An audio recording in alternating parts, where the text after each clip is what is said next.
Welcome in, welcome in. This is the Champagne Room live, but this is recorded with Canis Hoopus. Now I'm gonna mess it up and overthink it, but this is Ryan Eichten from Canis Hoopus, and Canis Hoopus. There I go again. An is the SB Nation Minnesota Timberwolves site. So we are the Champagne Room, obviously Illinois' SB Nation website, and Canis Hoopus is the SB Nation site for the Minnesota Timberwolves. We're kind of all in the SB Nation family. So Ryan, thanks again for joining us today. Yeah, thanks for having me, and you nailed all the pronunciations, 100%. Perfect. So we realized beforehand that Canis is the old school or like the scientific way to say wolf. Is that correct? Yep, that's right. So that's the etymology of the site name. Got it. Perfect. So that's where that name comes from. Ryan, tell us real quick, sort of your relationship with the Timberwolves and how long you've been doing this with the site. Yeah, so I've been writing for Canis this for 3 seasons now. These last 3 seasons. So this next one would be my fourth. Been covering the Wolves since then. Really, the last 2 seasons, I've been more like a full time. I have go to the games. I cover the team with the credential, talk to the players, do all that fun stuff. And I write about what I see. I have a podcast on the side as well. I've been a Wolves fan basically all my life, and between that, I went to Iowa State. So I'm a big Cyclone guy, and I'm sure your listeners will get a kick out of talking about TJ knocking us out of the tournament. What was that? 2 seasons ago, 3 years ago? Yeah, it would have been 2023. And then UConn just bulldozed your way through Illinois and the rest of the tournament. Unfortunately, we keep running into UConn, and that keeps coming up too. So hopefully we play UConn again this fall, and we're hoping that we can kind of get over that hump. But right now, Hurley's definitely got the best of Brad Underwood. But what's kind of just real quick before we dive into Io and Terrence Shannon, which obviously that's why we're doing this today. Io gets a contract with the Timberwolves. Terrence Shannon comes as a sort of a coming out party with the Timberwolves in the playoffs and a little bit in the regular season. But what has sort of the vibe been of the Timberwolves? For a while, they were obviously towards the bottom of the league, and now they've made some strides. Anthony Edwards has obviously been one of the faces of the league. So sort of what have the vibes been like, and what's sort of that transition been like to the top of the Western Conference? Yeah, it's really been a steady rise ever since they drafted Anthony Edwards number one.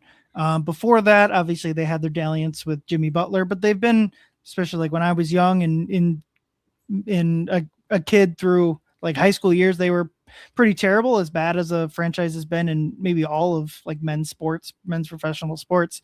And really ever since Ant, and at the time, Karl Anthony Towns, really, those two really got them back to the playoffs. And then really after they traded for Rudy Gobert, they made the Western Conference Finals a couple years in a row, traded Cat in the middle of it. And now I think after they got pretty much, especially in the last 2 games, roasted by the San Antonio Spurs, it was very clear that it was time for change. The team was fairly talented, but talent-wise was a good distance behind San Antonio and Oklahoma City, who eliminated them in the Western Conference Finals in similar fashion as the Spurs, where it's just like that team they roasted you. They both series they got eliminated by just a million points at home. And it was time for change, and that led to this LaMelo Ball for for Nas, and Julius ends up being the end point of the trade. And then, like you mentioned, they re-signed Io to a big giant contract that I'm sure he was pretty much ever since he got drafted. A lot of these guys search for this $112 million contract that he gets. And then, like you mentioned, they got Terrence Shannon Jr. On the roster as well. I will say, I forget what game it was, but Brad Underwood was at one of the Timberwolves playoff games, kind of talking with people. I honestly can't remember if it was the Denver or San Antonio series. I think it was Denver. Okay. That makes sense. If it was game 6, that was the night Terrence kind of mentioned his coming out party. We can talk about the year before. He kind of had a real coming out party again in the West Finals against Oklahoma City. Or if it was game 4, that was Io's kind of masterpiece of that series, which against Denver, they really needed both of them with Dante getting hurt and Ant getting hurt. They really needed both of those guys to get through that series. Yeah, so let's start with the Io contract. So I don't know if Timberwolves fans know this, but Io is sort of like the savior of Illinois basketball. A lot of people see because Sure. Illinois basketball fans are nuts. And for so long, really, the 2010s, we were just bad. We made one tournament in 2013 and then didn't make one until after COVID. And Io really came to Illinois before it was cool and then stayed for 3 years because of COVID and other things and really turned the program around, won us a Big Ten tournament title, got a 1 seed and all that. What sort of break down this contract for Io? Because Illinois fans are just stoked to see him get such a big payday, and he definitely deserves it. Comes over from Chicago, could have gone probably a handful of different places, but what really does this contract mean for Io and then the Timberwolves look at moving forward? Like, how do they see him when they give him this contract?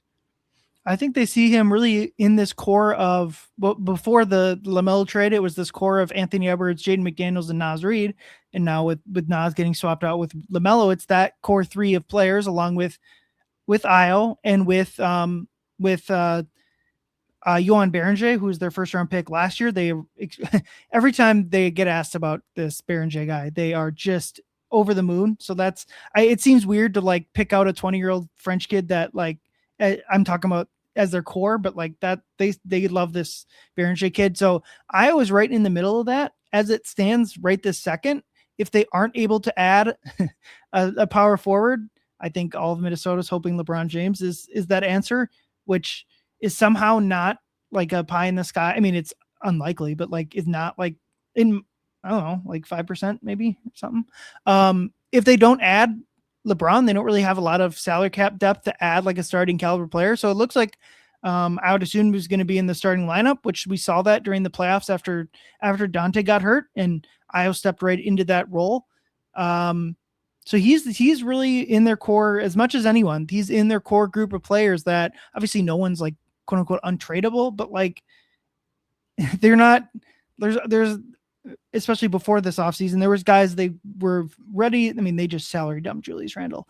Io is certainly not in that category. And I think if your listeners are kind of unfamiliar with the NBA salary cap stuff, there's this thing called the mid-level exception, which is generally what was thought was where Io's contract was going to land, which is about $15 million per year, or starting point that escalates like 8% every year. And Io got a starting point of 19 million that still escalates at that 8% rate. So he got kind of a premium on top of the mid-level exception where if like a guy like Tari Eason in Houston kind of got closer to where we thought about that $15 million range for Io. So I think the Wolves could have tried to like squeeze him in terms of just like, who is going to give you this extra money. I don't think the Wolves really like to play that way. They've had other guys where they just kind of, what's a few $1 million here? Just make sure we get this guy. And I think they were scared that another team like say Detroit was going to come in and really offer Io the type of deal that would have lured him away. And instead, Tim Connolly, the Wolves president of basketball operations, gave him this pretty lucrative contract that I don't think the Wolves, they, like I said, they could have squeezed him, but I think they see him as a core of their roster. So they're more than happy to have him on this contract number. Yeah, as I live in Michigan, so I would have loved to see him come play in Detroit, but I'm happy that he seems like he's at a good place where they value him and everything.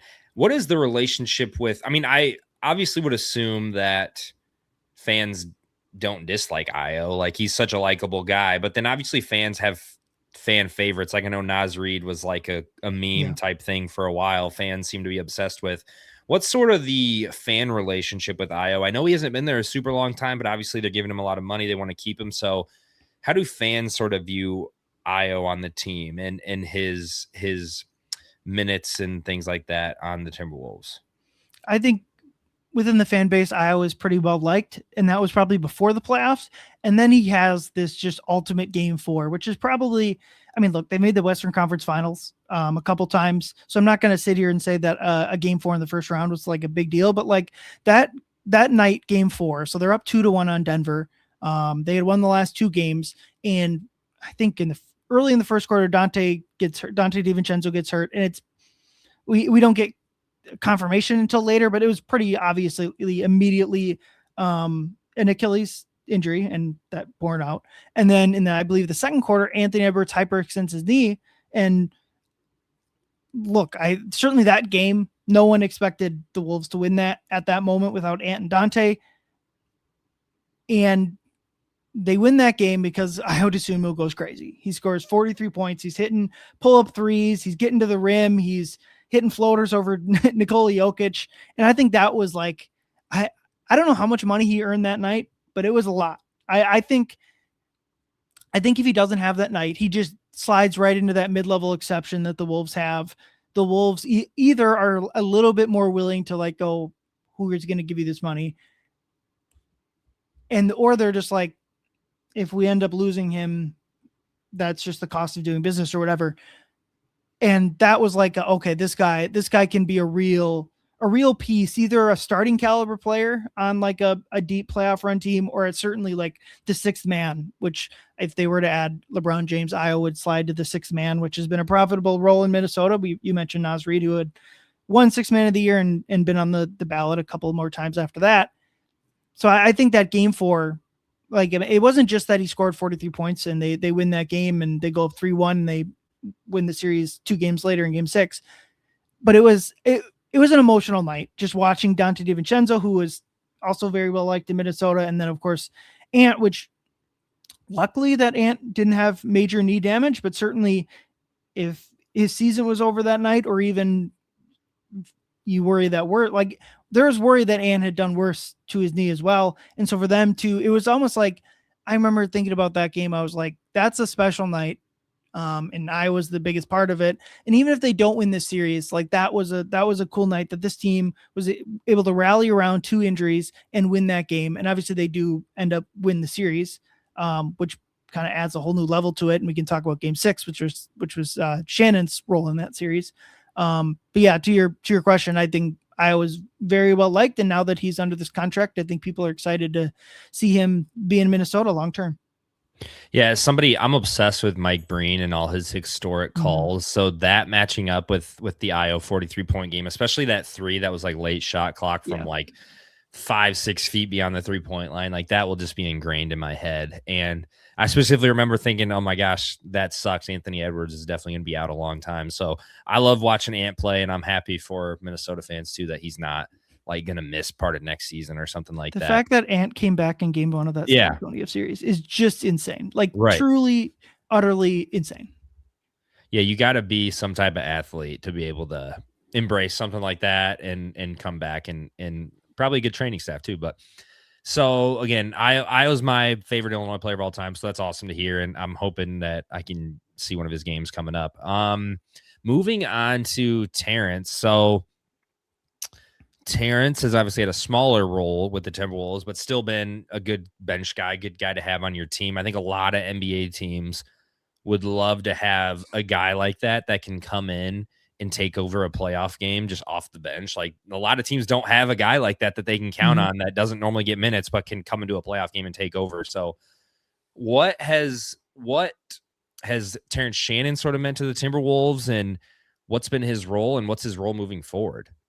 Yeah. So if I go back to last season, so not this recent one, the one that ended in 2025, Shannon was a fringe rotation guy in that season, kind of playing on and off, not playing a bunch of minutes, depending on matchups or what have you. He'd enter the rotation for that night.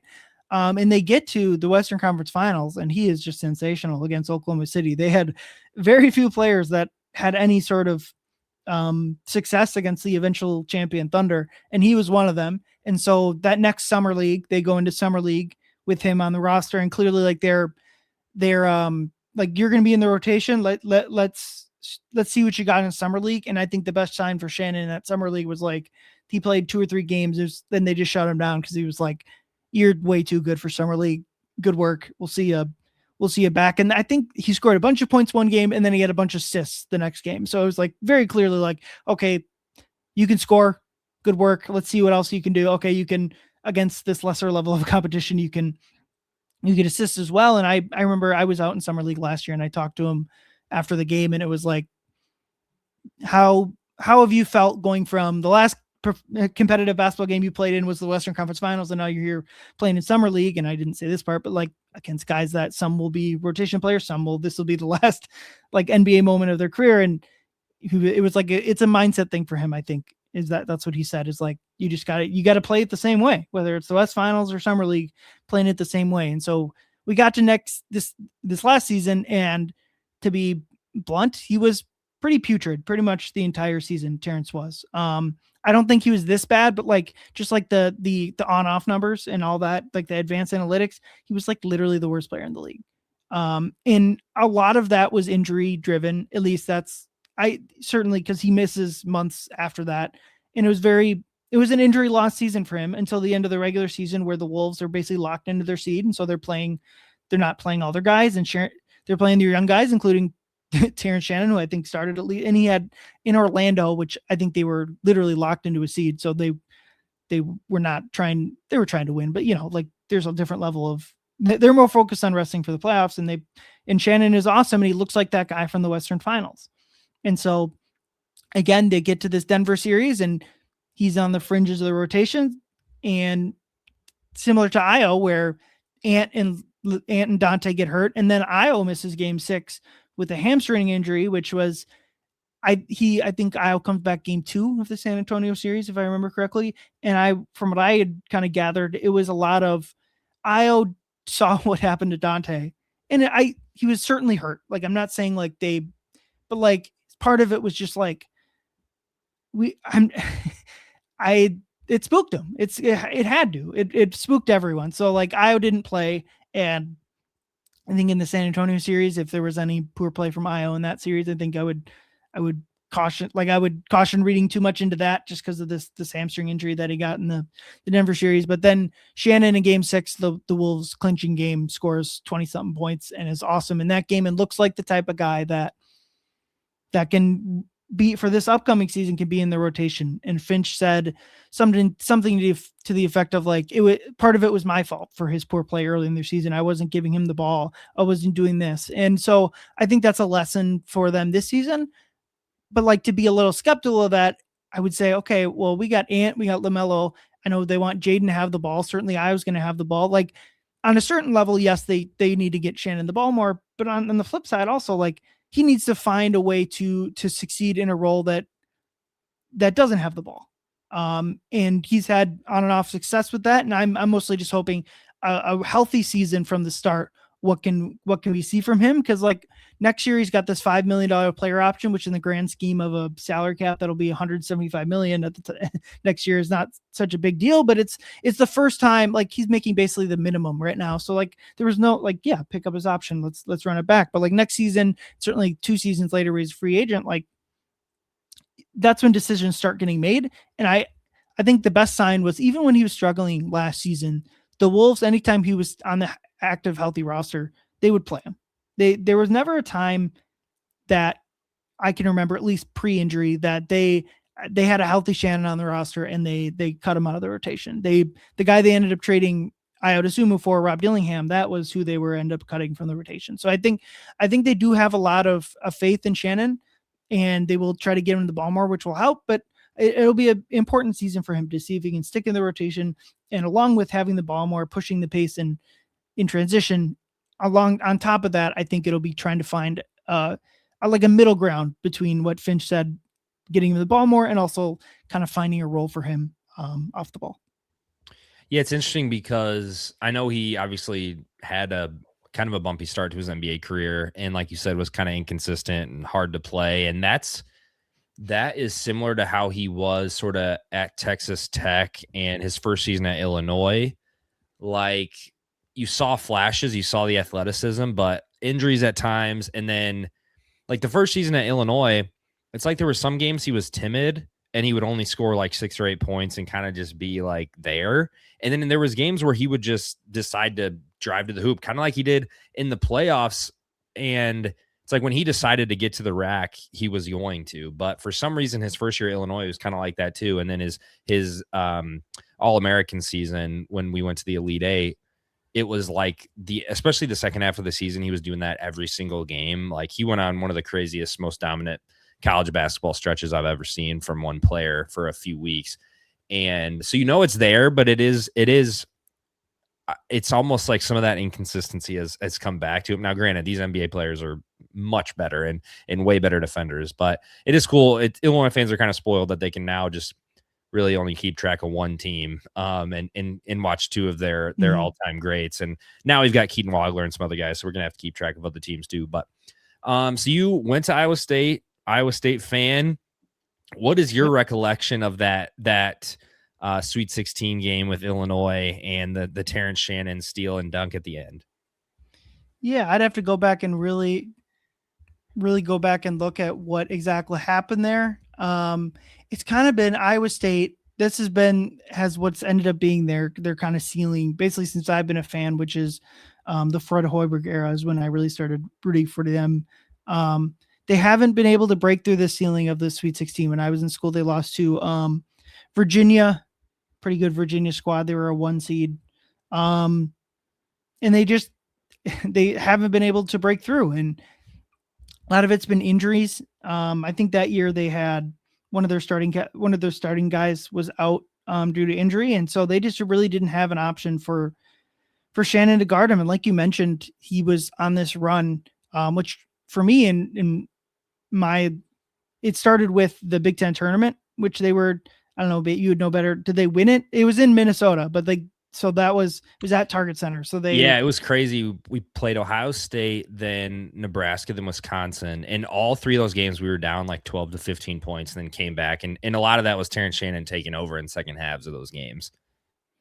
Yeah. So Shannon was awesome. And that was kind of I was aware of Terrence Shannon before that, but like I went to a few of those games in person. It's like one of those, you perk up, you notice like, oh, that guy's pretty good. You're always kind of like with the 4-year college guys. He's probably a 5-year college guy, right? Well, all those guys, like he's like Terrence is older than Anthony Edwards. I think it's a fun, like little trivia thing. So you're always kind of like, in terms of ceiling, like I think some people see Terrence as like this is a project. He can be 10 times better than he is. It's like, no, he's a 25-year-old. Like I think he can obviously improve a whole lot, but like there isn't like rotation player in the NBA is probably a solid outcome for him. Like that's how it goes for like these 4-year college guys. And so it's like, there's always like with any good college basketball player, less so for the guards and like the bigs. Like you think about like Frank Kaminsky's like another like a lot of reason NBA wise to be skeptical of Frank Kaminsky, less so with the guard. And I think we've seen like it's interesting. Io and TJ are similar players. Maybe that's just because they got recruited by the same coach to go to the same school, but like the relentless attacking of the rim, I think is a really cool trait for both of those guys. And that's been something the Wolves have needed to do. They've needed to inject more pace into their roster. And so Io's done that, and Terrence especially has done that. And that's why he had success against Oklahoma City 2 playoffs ago. It's because obviously OKC number 1 in defense, a historically good defense that ended up winning the title for them. He was just beating them down to the court, just relentlessly attacking. So like we mentioned, he had a rough season last year, and you just, especially for his play style, it might have just been injuries. So you get him a healthy season and kind of back on track for where you hope his career can land. Yeah, and I know at Texas Tech, and that was kind of Illinois' concern when we brought him from Texas Tech. He had a back issue, but really was like maybe injured a little bit. But especially his last season at Illinois really avoided any sort of injury. So selfishly, I kind of want to hear just quick about the Timberwolves and some of their plans. I'm a big basketball fan, so LaMelo Ball is not off the top of my head a guy that I would be like, oh, we're on the verge of making it to the finals and we have Anthony Edwards. Let's bring in LaMelo Ball. So what do you think is sort of the thought process there? And how do you see that playing out this upcoming season? So setting aside like the injury baggage and like the off-court baggage, I guess that I think is fair to be skeptical about LaMelo. I think the basketball fit is just immaculate with LaMelo Ball. I think it makes a lot of sense. These last couple of years, basically since 2 seasons ago, they took Mike Conley out of the starting lineup and pushed Dante into into the starting role, and they've basically played without a point guard since then. And obviously Mike played a bench role, but even down this last season, Mike fell out of the rotation, kind of aging out of that role. So they've largely been playing without a starting point guard, where the a lot of the playmaking duties have run through Ant, and then combined with Julius Randle kind of playing that point forward type role. And so they've said this, like they just needed a point guard. And so I obviously trading for a like an all-star level player was one way to do that. Weren't sure if they were going to go that route or bring in the starting group, and they trade for LaMelo. I think the price is a pretty damn good price in terms of I know there's a lot of picks. There are a lot of pick swaps. Two of them are like fake. Two of them it was like from the Gobert deal, one of their picks was protected 1 to 5, and they just traded away that protection, the top 5 pick protection away. Well, if the Wolves are one of the 5, if the Wolves win the 2029 lottery because they're that bad, okay, well then, yeah, you don't get to, it's a very slim thing. So they traded one real pick swap, and then 3 second-round picks along with Naz Reid, who you mentioned is beyond a fan favorite. Saying he's a fan favorite would almost sell him short. And they bring in LaMelo, who, so now, I mean, teams were just doubling Ant the second he crossed half court, like just like as big of double teams as you'll see. And when they had Dante, a lot of that, we saw this in the Denver series. He hit a big shot in game 2. Having a 3-point shooter that can just almost, if they're way behind the line, doesn't matter, can relieve that pressure is helpful, but they haven't had like the rim attack, the playmaking and ball pressure in that sense. And now LaMelo can provide that on top of incredible shooting. I would say since the Splash Brothers of Curry and Klay Thompson, this is probably the best backcourt shooting duo since then. And maybe other than that, again, the Splash Brothers, in NBA history, I would struggle to name a better just pure shooting backcourt than Ant and LaMelo. And I'm sure people can find something. So they've just desperately needed that, the connectivity that LaMelo can bring. He's 6'7". I think they're going to play small, where they're playing with Ant, LaMelo, Jaden, and Io as their top 4 with Rudy on the back line. Like, I think you can get away with that a little bit easier when you have a 6'7" LaMelo at the point guard, where if another team is playing undersized or playing bigger, like you can move. I know LaMelo hasn't been a great defender, but like given his like he should be at least half decent, given he's got a long wingspan at 6'7". So I really like the basketball fit. Now it's fair to wonder about everything else. The injuries are certainly 100% fair game. Like, he just hasn't been very healthy. I think the pushback to that would be like Charlotte has been trying to lose games most of that time. So were they ever incentivized to get LaMelo back on the court? Not really. The Wolves have not to say Charlotte doesn't, but the Wolves have a fantastic training staff. They've been winning awards. So I think that plays a role there.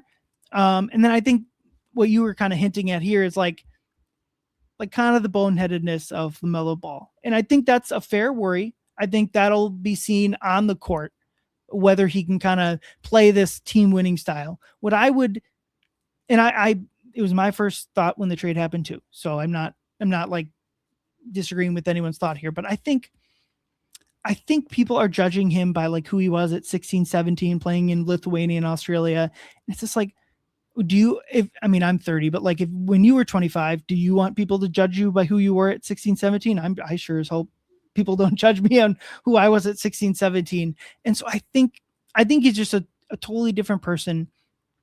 I really, doing some research into who he is kind of since the trade, I just think he wants to play basketball. And all the other stuff, the Facebook live thing that the Ball family has, I think his father, who in some ways was right. Like, he got all 3 kids to play NBA minutes. Like, can't knock him there. But I think a lot of that has gone away.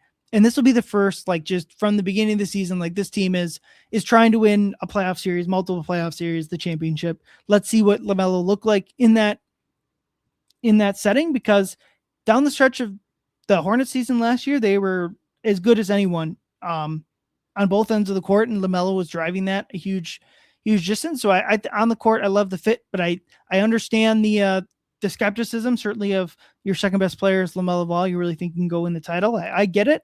I just think like I think the Wolves are very, very happy. That's been the reporting. They're over the moon with this trade, even as much as they enjoyed Nas Reed. So at the very least, you kind of gotta see them out. That's the Wolves' vision. So let's see if they can kind of, especially on the court. I think some of like the one-legged threes you see LaMelo take with 20 seconds left on the shot clock. If they can rein that in, I think the off-court stuff will be just fine with LaMelo. Yeah, you definitely see the talent and you see the skill. And was that the play-in game that he had like a game-winning layup this year? That was against Miami. He might have had like two of them, like back-to-back possessions. They take the lead, Miami scores, and then he has the game winner. If you're going to bring that up though, Charlotte had a stinker the next night to get into the playoffs against Orlando. So kind of the yin and yang there. Yeah, and as a Pistons fan, the Magic ended up, taking them to 7 games and might have even won if Franz Wagner doesn't get hurt. So that was a good Orlando team. But yeah, that Charlotte definitely didn't show up for that one. And then lastly, I think. So what's the LeBron possibility you're hearing? I know you mentioned it at the beginning, but like, would that even be a fit? Would it financially make sense? Like what are your thoughts on? I think every team hopes for the most part that LeBron would be interested in them, and I know Rich Paul said that like all but 2 or 3 teams like called them. So what are your thoughts on that whole saga? I think like the heading here is he won't, but he should. He's almost certainly not coming to Minnesota, but you know what? He should.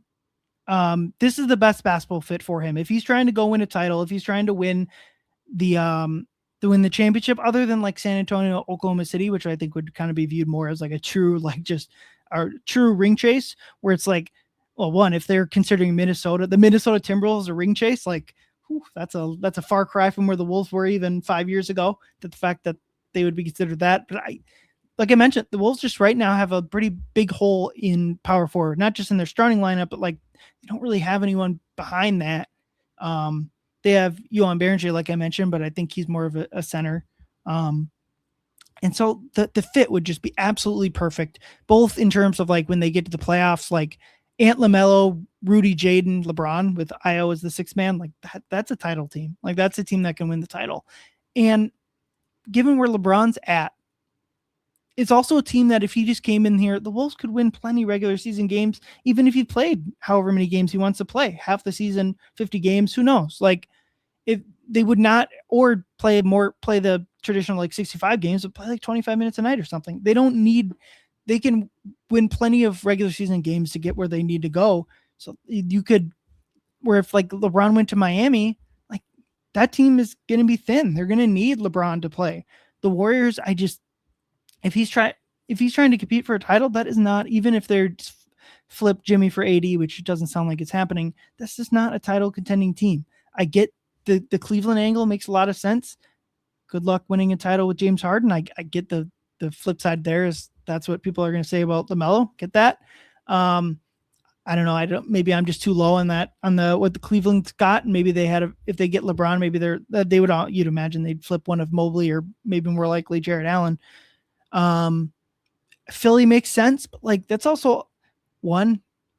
Now you have 2 guys. Like, what are you doing with Embiid's health? You have like, there's a ton of talent, but I just think that the on-court fit is so smooth with Minnesota. Denver makes a lot of sense, but like again, if your front court is LeBron James and Nikola Jokic, like regular season defensively, what are you doing there? Like, and honestly, the Wolves are just better than the Nuggets. They showed it. The Wolves had how many injuries in that series? Obviously Denver is missing Peyton Watson and Aaron Gordon, but like the Wolves are missing Dante and Ant, and they still whoop the floor with them. Like, and the Wolves have added talent since then. They've added LaMelo Ball. So I just think the basketball fit is there, but I'd be naive to really think like, oh, it's happening. It's going to happen. But like the fact that the reporting, like it's a real consideration for him. LeBron is legitimately thinking of coming to Minnesota. Now, do I think it will happen? Of course not. I think it's still a long shot, would probably be a fair categorization. But like I said off the top, he won't, but he should. He should. If he just wants a storybook, go home to Cleveland, fine, great. But if you're trying to win, and this was John Krasinski of The Athletic reported this, what the Wolves are pitching him is like, if you're trying to chase Michael Jordan, if you're trying to win be undisputed GOAT, like if you win a title with the Minnesota bleeping Timberwolves, like that's as good of an argument as anyone has. So yeah, that's my thing. I think he should. I think it's the best basketball fit, but like, look, I understand. I can look up the weather reports from January in Minnesota. I get it. Yeah, no, I think Champaign people in Illinois and will understand. I know Minnesota gets a lot colder and everything, but the Midwest isn't super attractive as Miami and like probably even Golden State. So and Cleveland. Cleveland, it's got to be just as attractive as Cleveland. Like right, I know, no. I did look it up. Cleveland doesn't get quite as cold as Minnesota. Like I get it, but like I don't know. The wind comes off the water. It gets cold there too. We have skyways. You don't even have to go outside. Like just drive into the parking ramps of Target Center. You don't have to go. You can fly home. I don't know. I'm sure when you got that much money, you got ways to work around the weather too. But awesome. Well, Ryan, thanks so much for joining and talking to Io and Terrence Shannon. And I'm sure the Timberwolves are gonna keep having a lot of eyes on their games with two former Illini. So real quick, plug your stuff. What do you got coming up? What are you working on? Like, what are you excited about the rest of the summer? Yeah, so my writing at Canis Hoopus, you can check that out on SB Nation's Timberwolves site. I'm going out to Summer League on Friday, so I'll be covering what the Wolves got over there. Like I said, Johan Berenger, they got Rocco Zakarski, which is like a 7 foot. I think he said this. He's about an inch or two shorter than Wembanyama. He kind of snuck. He went over to Wemby after the series and just kind of met him eye to eye. He's like, yeah, I'm pretty. And apparently Rocco can shoot three, so we'll see what the second round Australian pick from last season has. And then all the rest of their summer league roster, see what they got. Obviously, like to do some networking out there, but check out my at least one recap, if not a couple articles from summer league, and then my podcast, 2 Words Wolves Pod, which I guess that's a reference to Nas Reed, so maybe name pending. But 2 Words Wolves Pod. I'll have one Friday morning breaking down the first summer league game, but once a week podcast during the off season, which ramps up into twice a week when the season begins.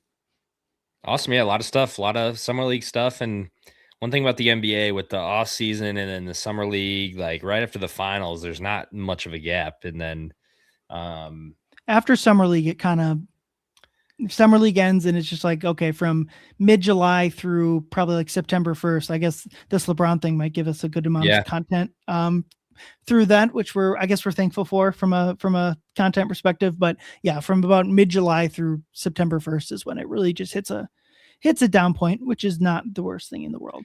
And luckily that's when football stuff picks up. So we got NBA, then NFL. What are you, a Vikings fan? Vikings. So we're riding with Kyler Murray this year. We'll see how that goes. Interesting. Yeah, that's gonna be a fun for the outsiders, I think, quarterback battle. I think it'll be fine. Like Arizona's not really well run. The Vikings, yeah, maybe they fall closer to Arizona's side of well run, unfortunately, at least with the Sam Darnold snafu. But I don't know. You got Justin Jefferson and Jordan Addison, and they got another receiver. I don't from San Francisco, I believe. Jennings or no? Yeah, Juwan Jennings. Yeah, I think that's right. Got a solid receiving core. So if you look, if you can't find Justin Jefferson open, then we're looking at the end of the Kyler Murray experience, aren't we? Yeah, no, Jefferson's definitely getting to that point of like DeAndre Hopkins, which I mean, I think Jefferson at his peak was probably even better than DeAndre Hopkins, but this is way off topic. But you can only have, if you have a receiver that can catch balls from anybody, then it obviously puts them on their own tier, but I'm sure the receiver selfishly hopes they can get a quarterback that can win them games on his own. So, cool. When does Call of Duty come out? That's what we'll have to avoid, I guess, is the easy joke. Kyler Murray. Awesome. Well, thanks so much, Ryan. Appreciate it. And what do Wolves fans have like a saying, like "Wolve up" or something? It was 2 words, Nas Reed, but we're in mourning, so I'll have to get back to you. Unfortunately, Cool. go Well, Wolves, I guess. we'll wait to hear that. But awesome. Thanks so much, Ryan. Thank you.